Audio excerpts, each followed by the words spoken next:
Part 1. IELTS Practice, Questions 1 and 2. You will hear a tutor and some students discussing science and ethics. You should answer the questions as you listen because you will not hear the recording a second time. Listen carefully and answer questions 1 and 2.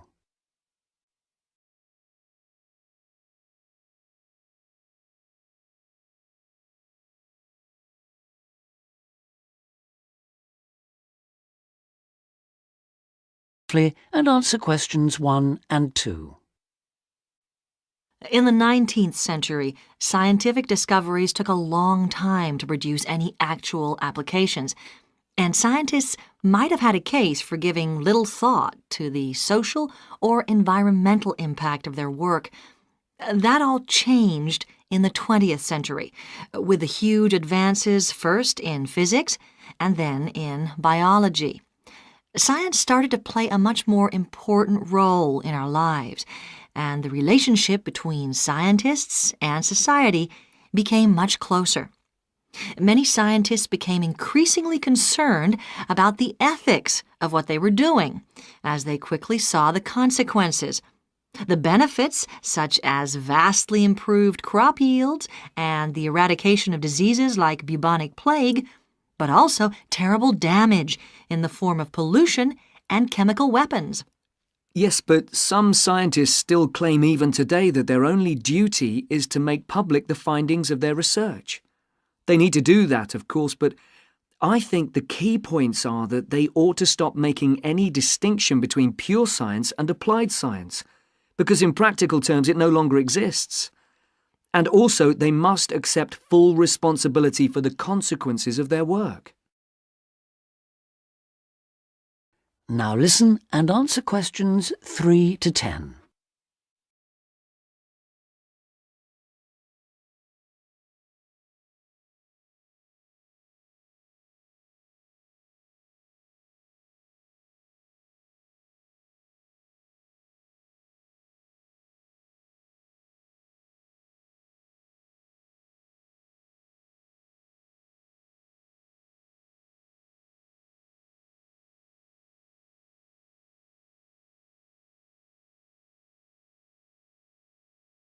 Now listen and answer questions 3 to 10. Let's explore that last point a little further. How can scientists put that responsibility into practice? By educating the public, particularly through the media and at the workplace. Another thing they must do is advise on what might one day go wrong as a result of what they're coming up with now. That seems essential. And just as importantly, if and when things do go wrong, they need to sort them out, especially where the fault lies with the original research. How do you feel about the international role of scientists, given that their work crosses frontiers so readily? I think it gives them, or at least should give them, a global view. In this respect, some of them are better placed than many politicians to see how new discoveries are likely to affect particular parts of the world. But will the politicians listen? Probably not. But I'm not suggesting getting involved with politics or politicians. Much better to raise the public's awareness of scientific issues so they can put the pressure on at election time. There's a problem here, though, isn't there, with the way the public sees scientists. They're all either mad or bad. That's something they need to work on, definitely. To regain public trust, they'll have to show they're accountable, and that science is about improving people's lives. That may not be so easy. What do you think are the areas in science that really worry people these days? Science in agriculture, above all. There's been all this media hysteria about Frankenstein foods, but there is a genuine issue here. Whether adding specific genes to plants is a valid way of increasing food production, or whether it risks the appearance of new diseases, of superweeds and pests. Which links it to another controversy, using chemicals to control pests. And that's something else that was at first thought to be harmless, but we now know that the careless spraying of crops has led to all kinds of health problems for people. Plus a devastating loss of biodiversity, with huge numbers of insects, birds and mammals simply disappearing from the countryside, fish dying in poisoned rivers and so on. And of course, if we're talking about death on a massive scale, then we have to mention the role of science in enabling the military to wage chemical and biological and nuclear warfare, which has destroyed life in so many parts of the world. Okay, I think we've identified some major topics there. There's something I'd like to add, if I may. Sure, it's important for scientists and future scientists to talk about major issues like these, but we might also want to look at what we can do or not do in our everyday lives, particularly as many of us will be earning more money than we actually need for basic necessities. I'm thinking here of things like burning fossil fuels by driving everywhere.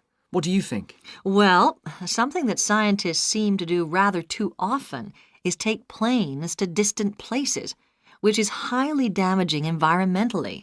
For instance, to attend conferences on subjects like the disappearing ozone layer. When nowadays they could probably stay at work and use a video conferencing link anyway. Which may in fact be an example of how progress in computer science can impact positively on the environment. But going back to harmful things, what else can be done? Again, on the air transport theme, there are the huge distances a lot of consumer goods travel before they actually reach the shops in this country. This seems another extreme waste of energy, especially if much of what is being produced and carried is packaging. Perhaps it's worth shopping for more locally produced items.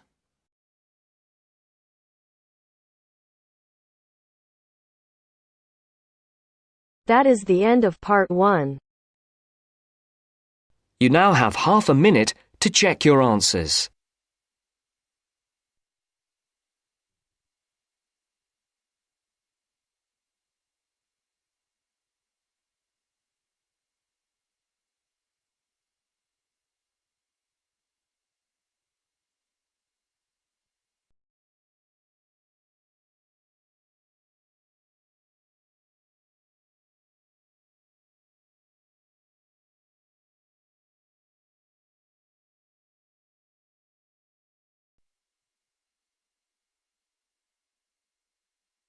Now turns to part 2.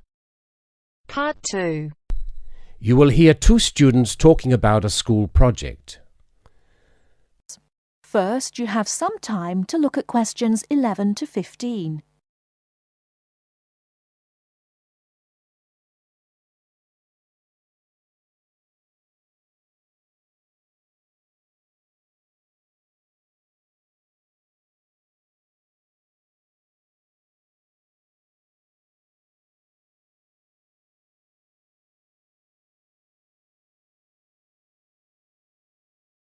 Now, listen carefully and answer questions 11 to 15. Hi, Lynn. How's your project coming along? Oh, not very well. I've got all the information, but I can't seem to organise it into a presentation. Well, you'd better hurry. You only have one more week. Yes, that's okay. It's just that... Well, why don't you try your presentation on me? Maybe I can help. Oh, really? Great! Okay, well, I've chosen solar power for my subject, and I'm going to talk specifically about domestic water heating. You know, like the ones popular in America. I've got some facts here. Oh, that's good. But just start your presentation from the beginning. Oh, right. Well, here we go then. There are many reasons why we should be looking elsewhere for energy sources. As most people are aware, fossil fuels and other such non-renewable sources are by definition finite, so something needs to be in operation soon. Currently, there are a number of alternative energy sources available which can, with a little preparation, be used to provide for a significant part of our domestic energy requirements. In this presentation, I am focusing on solar power and its application as a domestic water heater. As a renewable energy source, solar power is in many ways ideal. The amount of the sun's energy which reaches the earth every minute exceeds the energy that the global population consumes in a year. Although scientists argue that it is not finite, sunlight is certainly a long-lasting resource which is not depleted through use, and solar power converters use this energy without needing any complex moving parts. Once collected and stored, solar energy can be used for many purposes, but it is becoming increasingly popular as a domestic heating source. Generally, a building that is heated by solar power will have its water heated by solar power as well. And this has even worked in areas that are not exposed to long hours of direct sunlight, such as the United Kingdom, although not so well as in warmer climates. Why have you stopped? Well, that's all I've got so far. Oh, well. Start by talking about how effective it is. Oh, okay. Well, there are a number of factors that influence how efficient solar power can be. The first, obviously, is the amount of sunlight, and this is dependent on season, time of day, and climate. Although the UK has something of a bad reputation for sunshine, it is actually quite productive during some parts of the year.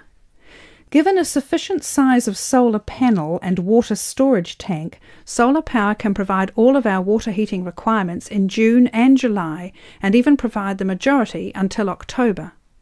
From October to the end of the year, this figure falls dramatically. December is the least productive, being able to supply less than 5% of the average household's hot water requirement. It is at this point that solar power needs to be supplemented with a more traditional form of heating. From January, solar power becomes more effective at a rate of about 20% per month, although this rise decelerates to around 18% by May.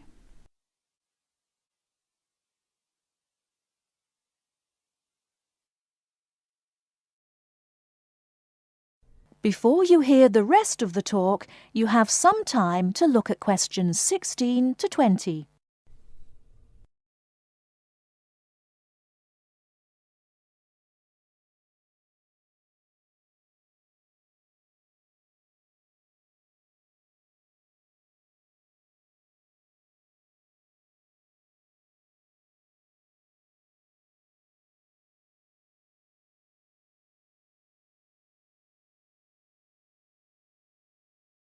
Now listen and answer questions 16 to 20.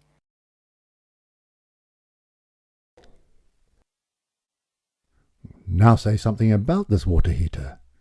Do you have any information about that? Oh yes, I've got an illustration of a water tank here. Well, that's good, but you'll have to describe it. Right. Well, the ideal water tank in the UK has a capacity of 45 to 50 litres, but must be at least 40 litres to be effective.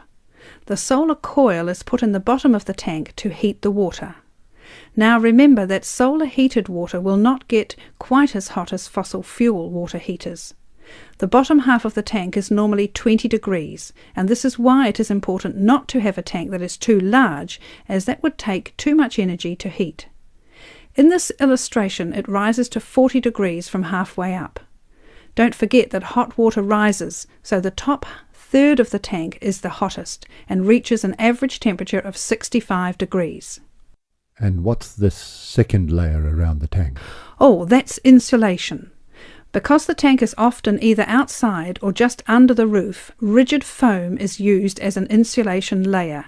It should be at least 80 millimetres thick all around. Well, that seems like a good presentation. All you need to do is to prepare some short notes and a larger illustration so you can use it as a demonstration and you'll be fine. Oh, you think so? Well, thanks very much for the help.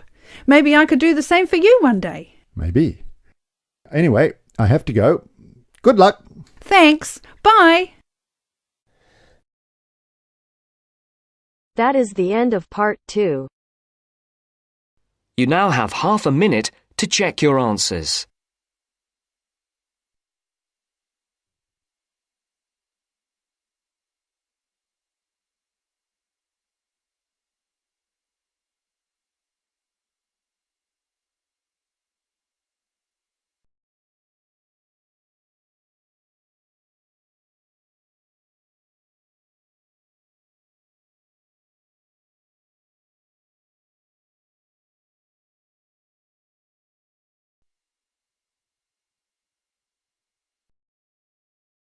Now turns to part 3.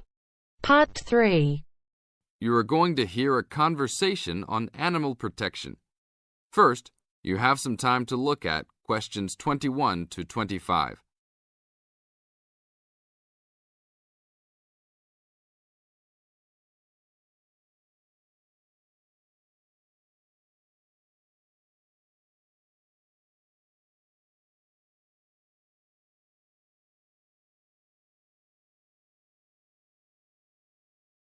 Now listen to the tape and answer the questions. Thanks for joining us today, Mike. How did Baja California become a consideration for a condor release? Our recovery plan for California condors requires us to re-establish the birds in as much as their former range as possible. Baja, being the southernmost recent range for the California condor, works well in that they were only recently lost from the area, mid-1930s, and considerable habitat still remains.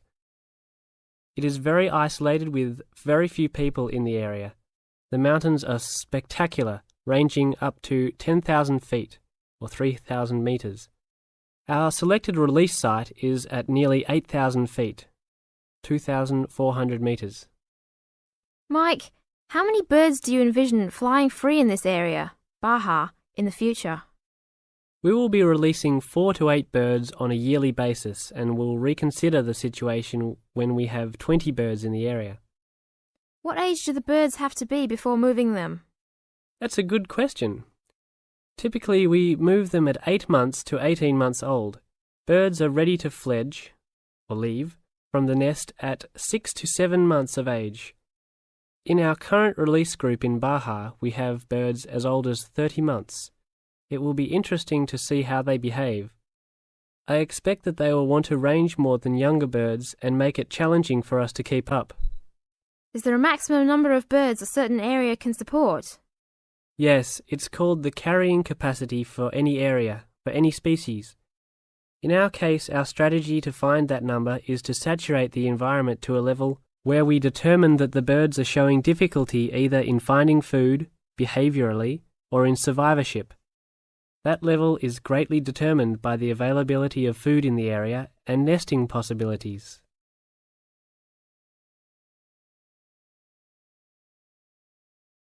Now look at questions 26 to 30.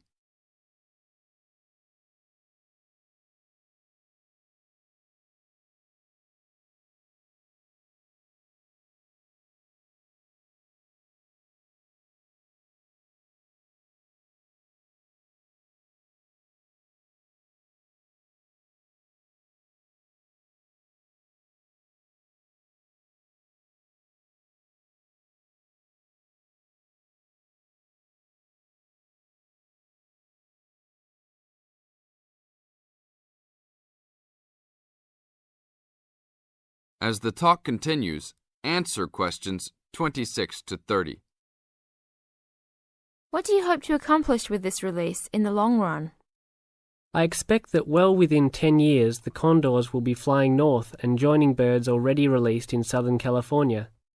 Hopefully we will reach at least 150 birds in each of these populations within about 15 years.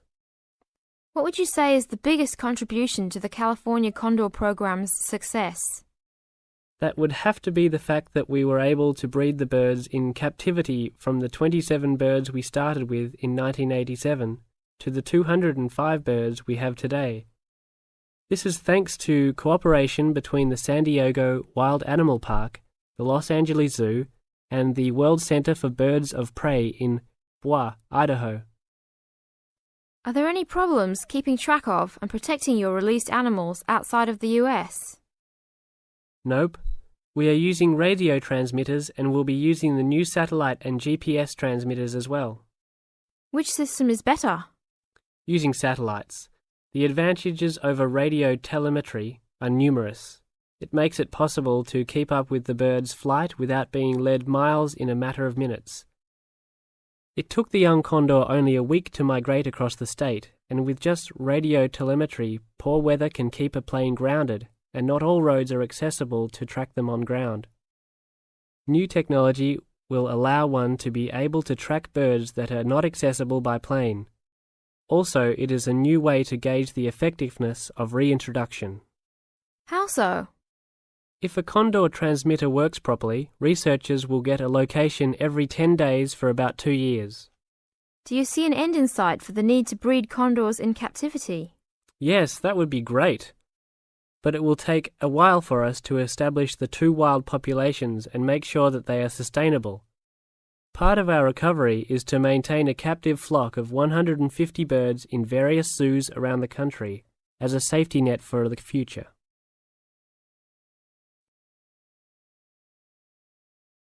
That is the end of part 3. You now have half a minute to check your answers.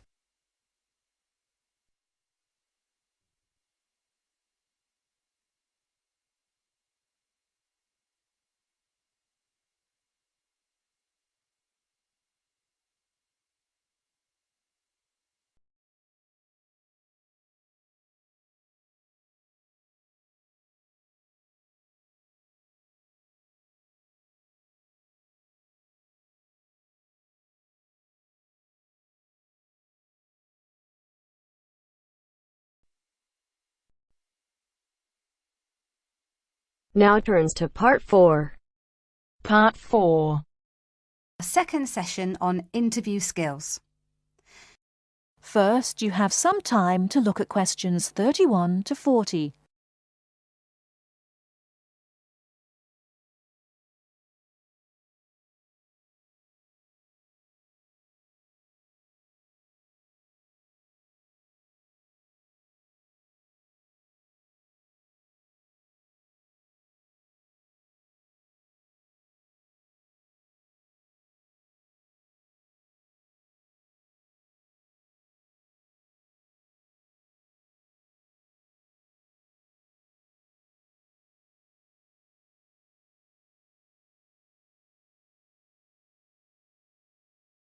Now listen carefully and answer questions 31 to 40.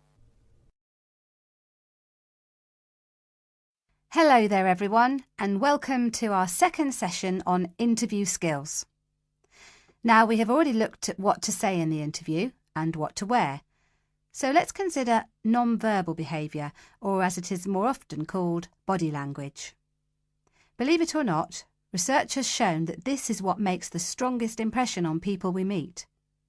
Frequent eye contact is one aspect of body language which goes down very well with interviewers and creates a good impression. Looking at people means that you're sure of yourself and confident. In fact, one famous car company even makes a note of the level of eye contact candidates make during their recruitment process for this very reason. So it is very important to maintain eye contact, but be careful how you do it. Avoid staring, as this is a sign of hostility. But avoiding eye contact altogether and looking away or down is even worse. But the general message is maintain that eye contact. Believe me, the eyes have it. Now, along with eye contact, smiling is one of the other important non-verbal actions which say more to the interviewer than any answers you give. A good way to create a good impression during the first few minutes of your interview is to smile warmly when you meet the person or people who will be interviewing you. It shows them that you are relaxed. Facial scanning takes a triangular route, from the eyes down to the mouth and back to the eyes. Even when you aren't speaking, an interviewer will be noticing your mouth, so give a relaxed smile whenever you feel it is appropriate. Now, not surprisingly, interviewers pay most attention to a person's face or head during an interview, and they certainly pick up a lot on what they see. Researchers have identified nodding as going down very well with interviewers. This simple gesture shows that you are listening and paying attention.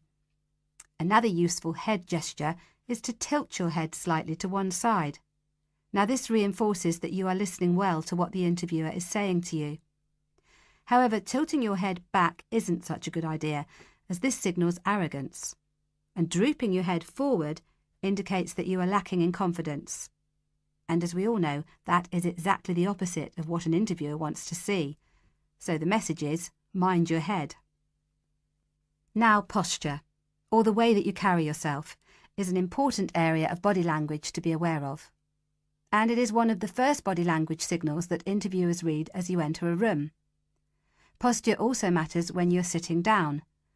A well-supported position, with your shoulders square and sitting full back on the chair, will give the impression that you are confident, which is just what the interviewer wants to see. I once interviewed a candidate who perched right on the edge of her chair throughout. I kept feeling that she was about to run out of the room in terror. However, occasionally leaning forward slightly when the interviewer is speaking reinforces the message that you are keen and interested, as well as showing the interviewer that you're actually listening to what they are saying. But don't overdo it by leaning too far forward. That can be a bit distracting for the interviewer. Now, we all tend to use our hands to gesture, especially when we are explaining something or as we become involved in what we are saying. This is fine. It shows that we are keen and perhaps even excited about something. However, what can work against someone at an interview is when they fidget. This kind of moving about is, of course, what we do when we are nervous, and fidgeting can be very distracting to watch. So if this is a problem for you when you get nervous, it is a good idea to practice sitting with your hands gently resting in your lap or on the arms of the chair. Try not to fold your arms though, as this tends to look uncomfortable or hostile. But whatever movements you make, be careful with your hands. They need to be kept well away from your mouth, head or face.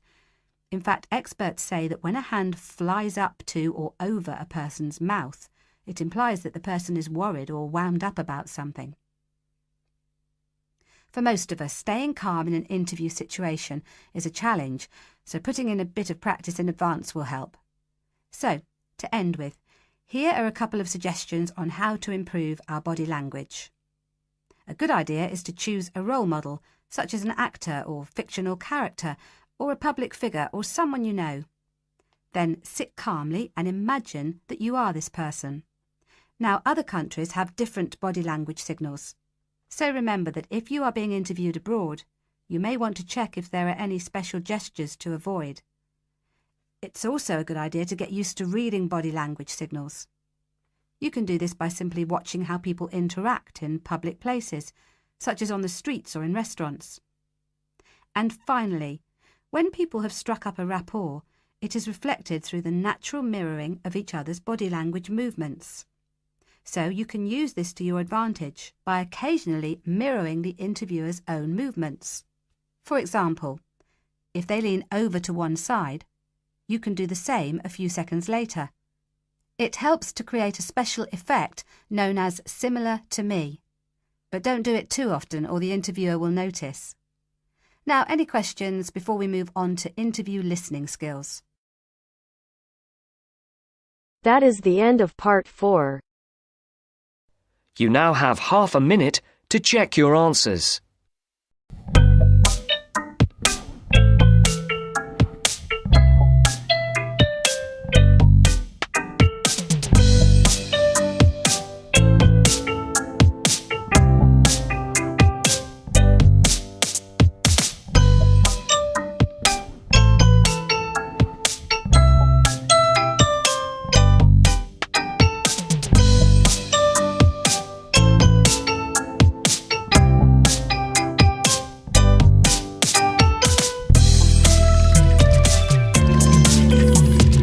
Hello everyone, welcome to Team R Stream. I'm RP.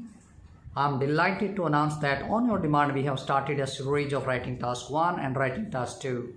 And if your dream is to achieve 8 or perfect band 9, this video is for you. Today I'm going to describe how to write bar graph. And here you can see the bar chart below shows the popularity of well-known Instagram accounts in 2011 and 2021. 2011 here over here, not 2018. So 2011 and 2021. So this is bar graph. I mean, we have to take care about most significant changes. I mean, we have to describe just most significant changes. Greatest or highest or the most popular, the least popular, least preferred activity. We have to take care about all these things. Then ups and downs.